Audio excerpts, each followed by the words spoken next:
सोचिए एक ऐसा वक्त जब चाइना टुकड़ों में बटा हुआ था। हर जगह जंग, हर जगह खून खराबा। वार लॉर्ड्स आपस में लड़ रहे थे और आम इंसान की जिंदगी की कोई कीमत नहीं थी। ऐसी अफरा तफरी के बीच एक शख्स खड़ा होता है जो ना कोई बादशाह था, ना कोई सिपाही और ना ही कोई जादूगर। उस शख्स ने कहा, अगर दुनिया को ठीक करना है तो पहले अपने मुल्क को ठीक करो। मुल्क ठीक करना है तो अपने ख़ानदान को ठीक करो, और ख़ानदान ठीक करना है तो पहले खुद को ठीक करो। ये शख्स थे कन्फ्यूशियस, जिन्हें चाइनीज़ में कॉन्ग फूजी कहते हैं। ये कहानी है आज से तकरीबन 2500 साल पहले की।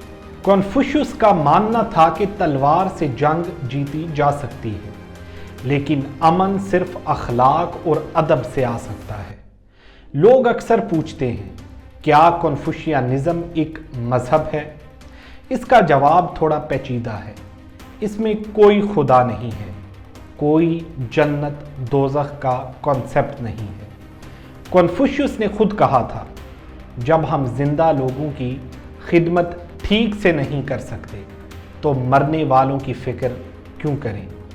उनका फोकस पारलोक यानी आफ्टर लाइफ पर नहीं, बल्कि इस लोक यानी दिस लाइफ पर था। वो चाहते थे कि सोसाइटी में हारमनी हो। कन्फ्यूशियनिज्म की बुनियाद 5 रिश्तों पर टिकी है: राजा और प्रजा, बाप और बेटा, शोहर और बीवी, बड़ा भाई और छोटा भाई, दोस्त और दोस्त। इन सब में सबसे अहम है फिलियल पाइटी यानी माँ बाप की इज्जत।